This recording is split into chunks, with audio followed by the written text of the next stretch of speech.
जंगल नहीं होते तो मोर कहाँ छुपे, और साधु नहीं होते तो चोर कहाँ छुपे। रामराज बैठे त्रैलोका, हर्षित भये गए सब सो।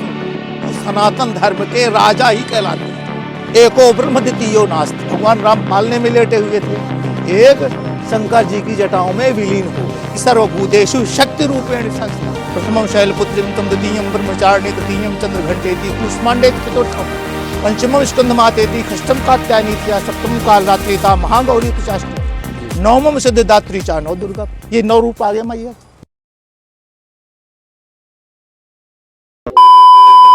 कुंभ की महत्व क्यों है इतनी? कुंभ की महत्ता ये है कि जब समुद्र मंथन हुआ था राक्षस और दैत्यों के मध्य, तो उस समय धन्वंतरी अमृत कलश लेकर के प्रकट हुए थे।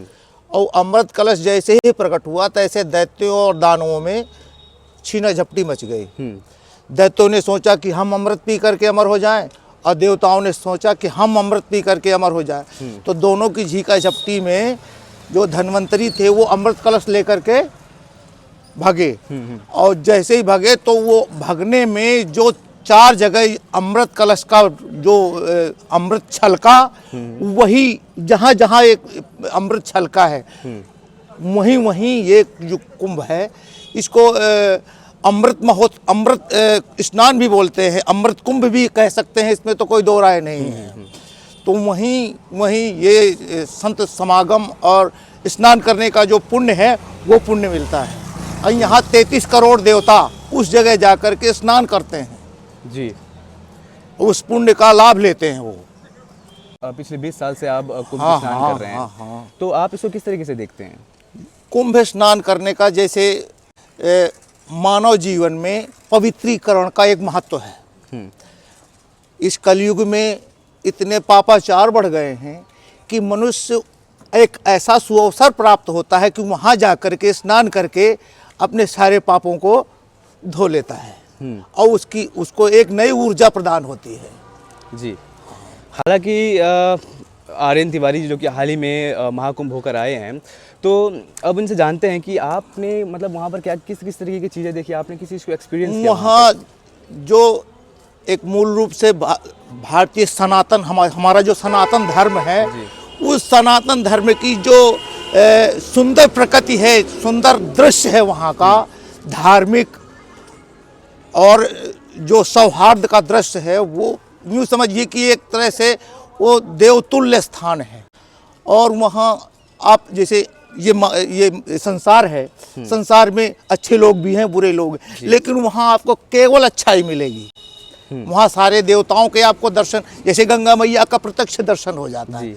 वहाँ गंगा, यमुना और सरस्वती का संगम, जहाँ तक मैंने स्नान किया है, यहाँ से यमुना मैया आती हैं, यहाँ से गंगा मैया आती है, संगम है। हाँ, और नीचे से एक अदृश्य जो धारा है सरस्वती की, वो निकलती है। उन्हीं तीनों के मिलन से ये वो संगम कहलाता है। संगम मानी मिलना, तीनों का मिलना। वहाँ जो स्नान करता है उसके हमारे पौराणिक ग्रंथ बताते हैं, हमारे मनीषी बताते हैं, हमारे साधु बताते हैं कि वहाँ स्नान करने से 7 जन्मों के पाप धुल जाते हैं। जी। और प्रथम स्नान जो जैसे पहले शाही स्नान की उपाधि मिलती थी, हम लोगों ने खुद देखा है कि बड़े बड़े जो पीठाधीश्वर हैं, शंकराचार्य हैं, नागा हैं, दिगंबर हैं, इनके स्नान पहले होते हैं। लेकिन इस बार योगी आदित्यनाथ की व्यवस्था ये है कि कोई प्रतिबंध नहीं है स्नान करने का जी, लेकिन उनका एक स्थान विशेष है स्नान करने का, वहाँ उस क्षेत्र में कोई नहीं जा सकता जी। वैसे इसमें तिवारी जी का ये कहना है कि जो वीआईपी कल्चर जो पहले मतलब बनाई जाती थी, जो कि अभी हटा दी गई है। मतलब पहले ये होता था कि अगर आप वीआईपी हैं तो आपके लिए अलग मतलब स्थान बनाई जाती थी जहाँ पे अगर आप स्नान कर सकते थे। लेकिन इस बार जो वीआईपी कल्चर है इसको हटा दी, और जो इन्होंने कहा कि जो सीएम योगी आदित्यनाथ जी है उनके लिए अलग इसलिए बनाई गई क्योंकि सुरक्षा मतलब कुछ सुरक्षा के भी मतलब पराक्रम से भी होते हैं, जिनके जिस वजह से उनके लिए अलग स्थान बनाई गई स्नान के लिए।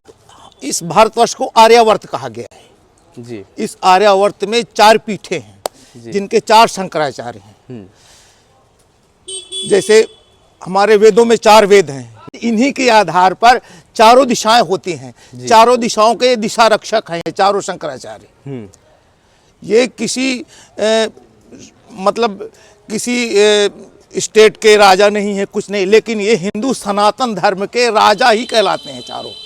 चारों दिशाओं के रक्षक हैं। जैसे हम लोग जानते हैं कि 4 दिशाएं होती हैं, पूर्व, पश्चिम, उत्तर, दक्षिण, लेकिन हमारी जो ज्योतिष बताती है उसमें 10 दिशाएं होती हैं जी।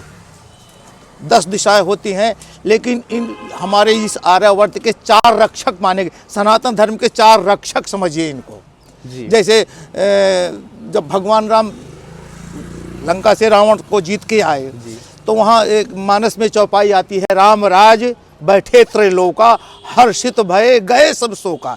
इसी तरह ये हमारे जन समूह के लोकतंत्र का जो ये अपना भारतवर्ष है, इन सारों का सब लोगों का संकट दुख जो बुराइयां हैं इनका निवारण करने के लिए चारों पीठें बनाई गई हैं जी। ये चारों शंकराचार्य। तो इनका एक विशेष महत्व है।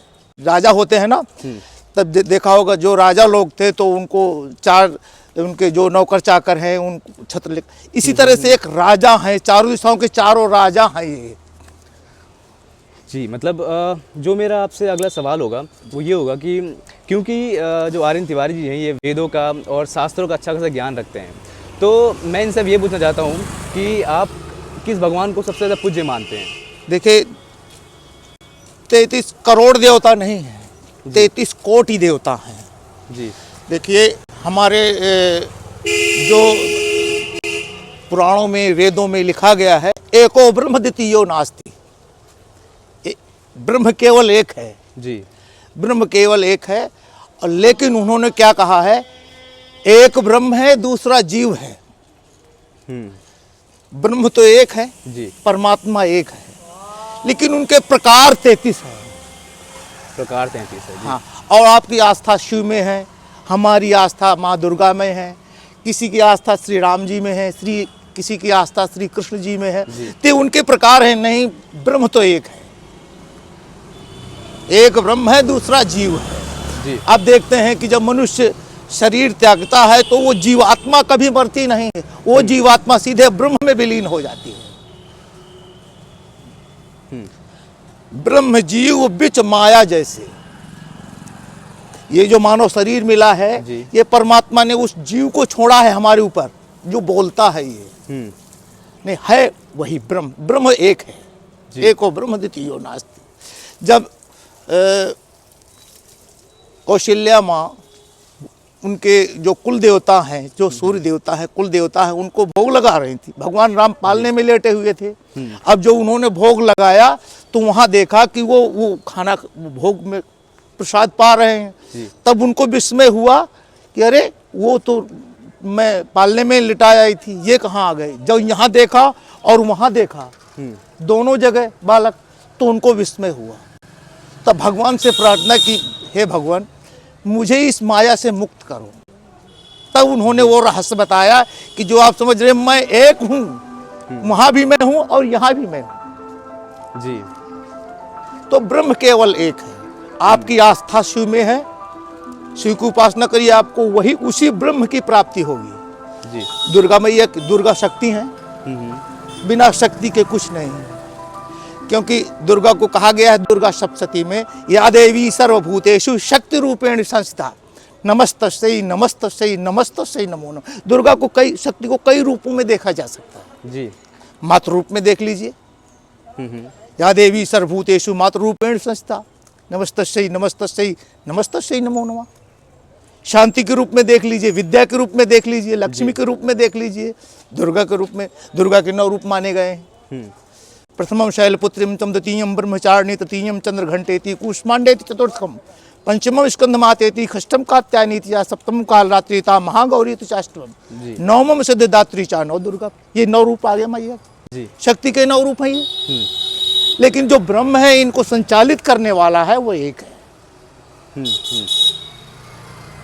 जी। समाज है उनको क्या बताना चाहते हैं महाकुंभ या फिर अपने माध्यम से कि उन्होंने क्या देखा वहाँ जाकर और वो क्या चीज़ वहाँ पे महसूस किए? मैं लगभग 6 कुंभ स्नान कर चुका जी। ये जो जैसे कि आपने पूर्व में बताया जी कि 12 वर्ष बाद एक कुंभ आता है, तो ये कुंभ जो पड़ा हुआ है, ये महाकुंभ है, 144 वर्ष बाद आया है। जी। तो इसका तो पुण्य लाभ 12 गुना ज़्यादा हो गया ना, 12 गुना ज़्यादा हो गया। तो जो सामाजिक बुराइयां हैं, जी। एक दूसरे के प्रति विद्वेष भावना, वहाँ जा करके, उस कुंभ मेले में जा करके वो बुराइयां सारी छूट जाती हैं। और जो आपके अंतर्मन की शुद्धता है, वो पूर्ण रूप से, जैसे बच्चे को नया जीवन मिलता है, शिशु रूप में प्रकट होता है, उसी तरह वो निखर आता है। ये बताइए जी। कि अब जो हमारे देश के अंदर जिस तरीके से बदलाव आ रहे हैं और जिस तरीके से नई नई कल्चर आ रही है, तो आप हमारे जो बदलते कल्चर है उसके ऊपर आप क्या कहना चाहेंगे? ये जो कल्चर बदल रहा है, एक मायने में ये सही भी है। ये सोशल मीडिया जो चल गया है, एक तरह से हम इसको पॉजिटिविटी भी नहीं लेंगे, नेगेटिविटी में नहीं लेंगे इसको, क्योंकि ये हमारे सनातन धर्म को प्रसारित और प्रचारित कर रहा है। जी। इससे हमें बहुत बल मिलता है। पहले पूर्व में, जैसे मैंने अभी वहाँ देखा कुंभ में कि एक महात्मा थे, नागा जी थे, तो वो बता रहे थे कि हमारे जो 16 संस्कार होते हैं, हम 16 संस्कारों का परित्याग कर देते हैं जी। और इसके बाद फिर जो हमारा शरीर होता है, इसका भी हम, जैसे मनुष्य का अंतिम होता है, जब मृत्यु के पश्चात जो शुद्धता होती है और त्रयोदशाय होता है, वो सब हम करके ही ये दिगंबर वेश धारण करते हैं। हमारे दादाजी जी, मैं चित्रकूट क्षेत्र का निवासी हूँ, हमारे दादाजी खुद एक सन्यासी थे। काशी में जाकर के उन्होंने सन्यास धारण किया था। और जैसे कि कुंभ के बारे में आप पूछ रहे हैं, वहाँ जाकर के जैसे हमारे शिव पुराण में लिखा हुआ है जी। एक जो बिल्व पत्र आपने देखा होगा, जो शंकर जी में चढ़ता है, 3 पत्तियों वाला, उसमें शिव पुराण में ये उल्लेख आया है कि जिस जगह वो बिल्व पत्र का पेड़ है, उसका 100 मीटर का क्षेत्र जो होता है, वो काशी क्षेत्र कहलाता है जी। अब आप ये भी जानते हैं कि गंगा का उद्भव कहाँ से हुआ है? ब्रह्मा के कमंडल से। जब भागीरथ प्रयास कहते हैं ना, लोग जैसे कहते हैं ना, एक मुहावरा होता है भागीरथ प्रयास, यानी कठिन प्रयास। भागीरथ प्रयास करके उस ब्रह्मा के कमंडल से जो 3 बूंद टपकी हैं, वो एक पाताल लोक में चली गई, एक आकाश में, एक शंकर जी की जटाओं में विलीन हो गई जी। वही ये गंगा है। ये जल में कमंडल का उल्लेख कहाँ से आया, इसका भी मैं आपको बताता हूँ। जब भगवान का वामनावतार हुआ था, उस समय राजा बलि ने उनके पैर धोए थे, और उस पैर धोने वाले पानी को ब्रह्मा जी ने अपने कमंडल में ले लिया था। वो बूंदें गिरी थी।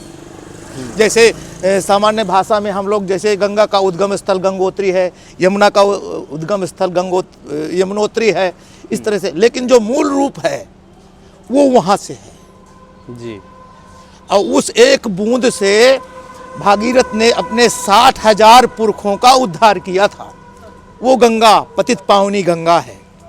गंगा को काशी में ले लीजिए, हमारे जो चित्रकूट धाम है, वहाँ सायंकाल आप जाइए, गंगा आरती होती है जी जी। देखिए वहाँ का दृश्य, वहाँ का तो एकदम ये समझिए कि ये जो पूर्व में, त्रेता में, द्वापर में और सतयुग में जिस तरह से वो सारा सब कुछ दृश्य वहाँ आपको मिलेगा देखने को, आप अपने आप को भूल जाएंगे जी। आपके जो अंतर्मन में जो जैसे विद्वेष की भावना है, द्वेष की भावना है, उसका धन हड़पना है, उसका क्या करना, वो सारा सब कुछ खत्म हो जाता है। अब वहाँ की व्यवस्था के बारे में आपको बताऊं, वहाँ की व्यवस्था इस बार इस तरह की व्यवस्था है, जो हमारे माननीय मुख्यमंत्री योगी आदित्यनाथ जी हैं, उन्होंने इस तरह की व्यवस्था की है कि किसी भी व्यक्ति को किसी भी प्रकार का कोई नुकसान ना हो। जैसे गंगा स्नान में आप स्नान करने गए जी, तो वहाँ एक वो कहता है ड्रोन वाला सिस्टम चला है। हम तो पुराने आदमी हैं, हम ये ड्रोन सिस्टम जानते हैं, लेकिन जो नई टेक्नोलॉजी है, आदमी का बचाव करने के लिए जो श्रद्धा लेकर के जाता है कि मैं स्नान करूं, डुबकी लगाऊं, अपने सारे पापों को जो धुलना है, तो उसमें डुबकी लगा करके अपने वाह शरीर को और अंतः शरीर को, वाह जानते हैं, वाह माने होता है बाहरी, और अंतर मन की शुद्धता, गंगा जी में डुबकी लगाने से शुद्धता आती है मन के अंदर। मानसिक और आंतरिक दोनों शुद्धता आती हैं। जी। आदमी जैसे बताया, पूर्व मैंने बताया आपसे कि एक वो इस निर्मल हृदय शिशु की तरह हो जाता है। जी, जी। उसका शरीर जब वहाँ से लौटता है, वो जो सफ़र होता है चलने का, तो उसको वो सब भूल जाता है। जैसे आपने वैष्णो देवी देखा होगा, कितनी सीढ़ियाँ जी, चढ़नी हाँ। पड़ती है पहाड़ों में, जी। तो वो जो चलना पड़ता है ना, तो जब आदमी स्नान करता है तो वो सारी थकान भूल जाता है, जी हाँ। सारी थकान भूल जाता है। ये कि पुराने हजारों सालों से जो सनातन धर्म में चली आ हाँ रही जी, है, हाँ जी। और सनातन धर्म में कई सारे युग हैं, तो आप मुझे युगों के बारे में बताइए कि उनका क्या उल्लेख है, क्या वो उल्लेख वो देखिए, करती है? 4 युग तो बताए गए हैं। जी सतयुग, हाँ। द्वापर, सतयुग। पहले देखिए, इसमें भी बड़ी विडंबना है युगों की। सतयुग के बाद द्वापर आना था, जी फिर इसके बाद त्रेता आना था, त्रेता के बाद फिर कलयुग को आना था। जी तो वशिष्ठ जी को ब्रह्मा जी से वरदान प्राप्त था कि तुम एक समय जो परमपिता परमेश्वर है उनके कुलगुरु बनेंगे आप। तो उनकी बड़ी उत्सुकता थी कि मैं कितनी जल्दी उस परमात्मा का, मैं उस वंश का कुलगुरु बनूं। तो उन्होंने ब्रह्मा जी की तपस्या की। जी। तपस्या करके इन्होंने युग परिवर्तन कर दिया। जैसे लोग कुछ महात्मा लोग आपने सुना होगा जी। कि युग प्रवर्तक कहते हैं। हाँ। तो उस समय वशिष्ठ जी जो थे, जो युग प्रवर्तक थे, युग को परिवर्तित करने वाले थे। उन्होंने तपस्या की तो ब्रह्मा को अपनी जो सृष्टि की रचना है ना, वो चेंज करनी पड़ी। जी सतयुग के बाद उन्होंने सीधा त्रे माने 3 होता है ना, जी 2 होता है ना, हाँ। होता है ना। तो सतयुग के बाद द्वापर आना चाहिए, हाँ हाँ। द्वापर के बाद त्रेता आना चाहिए। हाँ। लेकिन उन्होंने क्या किया, तपस्या करके सीधे उस सतयुग के बाद त्रेता युग आ गया। सतयुग के बाद सीधा त्रेता ला दिया। त्रेता युग आ गया। त्रेता युग के बाद फिर द्वापर युग आया। जी। द्वापर में भगवान कृष्ण ने अवतार लिया था, और ये वर्तमान में कलयुग चल रहा तो, है। और एक बात मैं आपको विशेष रूप से बता दूं, हर युग में हर युग का प्रभाव रहता है। ये कलयुग चल रहा है, तो देखिए अब जैसे कलयुग, रामायण में लिखा है, कलयुग केवल नाम आधारा, और सुमिर सुमिर नर उतर पारा। उतर, ये जो बैतरणी, ये जो गंगा है ना, जी ये हमारे सारे पापों को लेकर के, सारे पापों को धुल करके उस पार करते हैं। जैसे हमारे गरुड़ पुराण में लिखा वैतरणी का उल्लेख आया है कि मनुष्य की क्या योनियां हैं, कैसे वो पार करता है, बुरे कर्मों का क्या जी प्रतिफल मिलता है, अच्छे काम का अच्छा फल, बुरे काम का बुरा फल। इसी तरह जो ये गंगा है ना, जी। हमारे सारे पापों को हर लेते हैं। इसको मोक्षदायिनी भी कहा गया है। जी जैसे त्रेता में क्या कलयुग नहीं था? भगवान राम ने प्रजाहित में उनको मर्यादा पुरुषोत्तम कहा गया। जी मर्यादा में रह करके कार्य करने वाला पुरुष, और पुरुषों में उत्तम।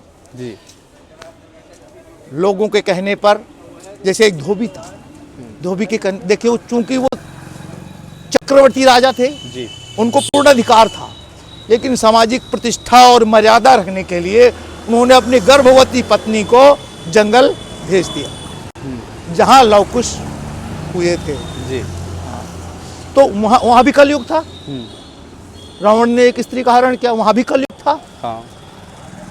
जी और सतयुग आज भी क्या मानते हैं आप? ऐसे ऐसे महात्मा पड़े हैं हमारे चित्रकूट में, चल के देखिए आप, ऐसी सिकंदराओं में महात्मा है जो 200 400 500 साल से तपस्या कर रहे हैं। जी हाँ, तो क्या यहाँ सतयुग नहीं? सतयुग है, ये सतयुग है। ये कुंभ जो चल रहा है ना, सतयुग का अंश है कि लोग अपनी बुराइयां भूल करके अच्छाई की तरफ जाएंगे। हाँ, अच्छाई की तरफ जाएं, अच्छे संस्कार सीखें। जो हमारा सनातन धर्म क्या सिखाता है? वसुधैव कुटुंबकम। ये जो वसुधा है, ये वसुधा माने ये पृथ्वी का पर्याय है।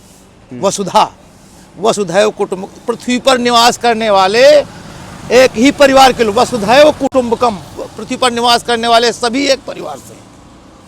जी ये समझिए, सतयुग चल रहा है।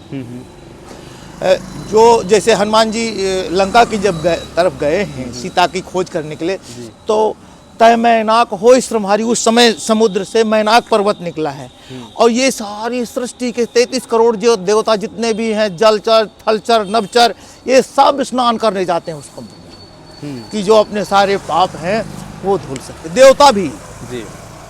और हम कितने भगवान ने कहा कि बड़े भाग मानुष तन पावा और सुर दुर्लभ सदग्रंथन। ये मानव शरीर जो है ना, सुख और दुख, लज्जा ईर्षा क्रोध प्रसन्नता सबकी अनुभूति करता है, जो कि देवताओं को ये सुलभ नहीं है।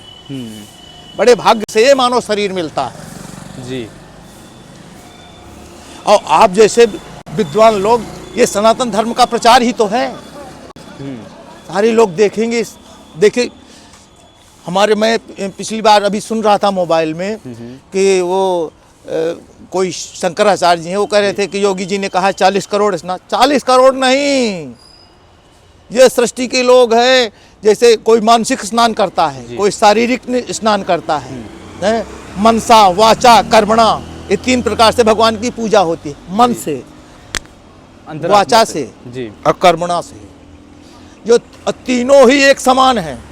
तो कोई जैसे हम लोग स्नान कराए जी, आप मन से स्नान कर रहे हैं तो भी तो स्नान है ना, स्नान ही है जी। तो 40 करोड़ नहीं, मैं कहता हूँ सारी सृष्टि के लोगों के मन में जितने भी समझिए कि 1 अरबों में संख्या जाती है उसकी स्नान करने वालों की। जी।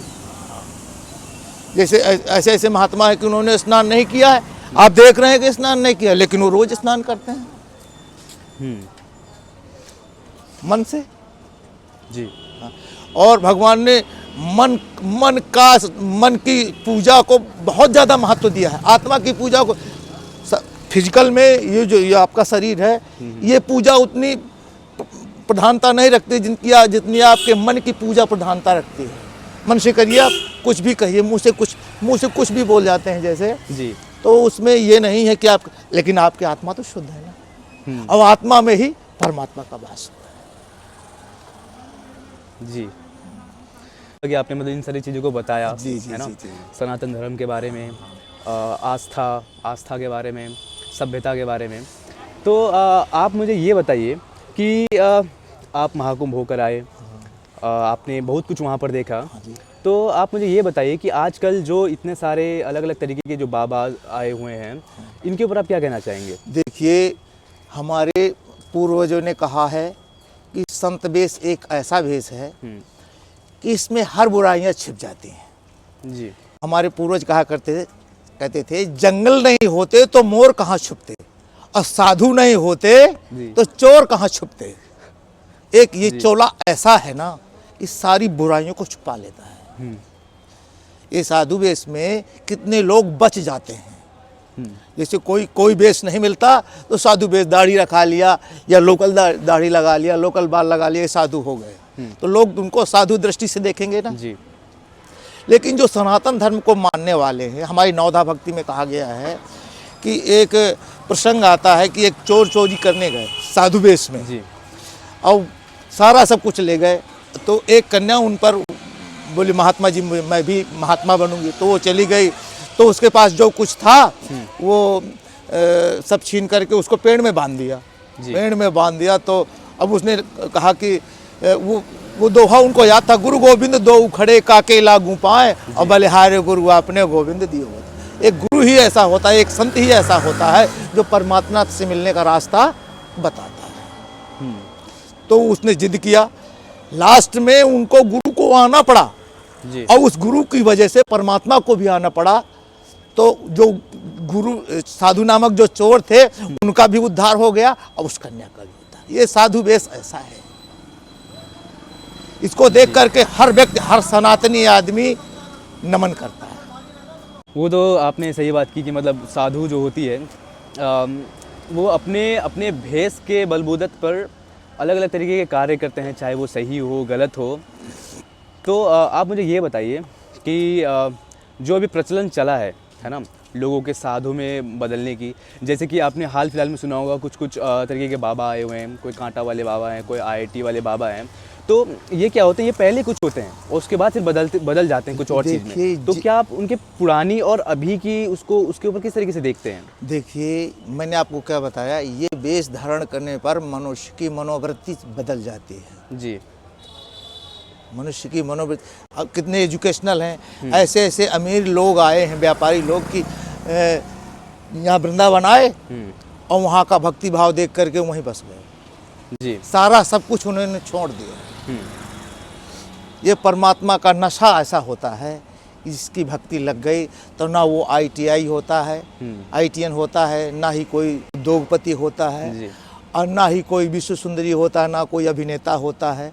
इस तरह सब वो ऐसा भक्ति, भगवान का ऐसा भक्ति भाव का नशा चढ़ता है कि उस नशे में वो सारा सब कुछ भूल जाता है कि मैं IITN हूँ, जी। या मैं साइंटिस्ट हूँ, या मैं IAS हूँ, या PCS हूँ, या वाइस मिनिस्टर हूँ। क्या जहाँ वो भक्ति भाव का नशा चढ़ा, तहाँ वो सब कुछ, उसमें वो सब कुछ आपने देखा होगा, एक से एक रशियन, वृंदावन में चले जाइए आप, जी। एक से एक रशियन और अंग्रेज़ लोग, जो मतलब विश्व के जो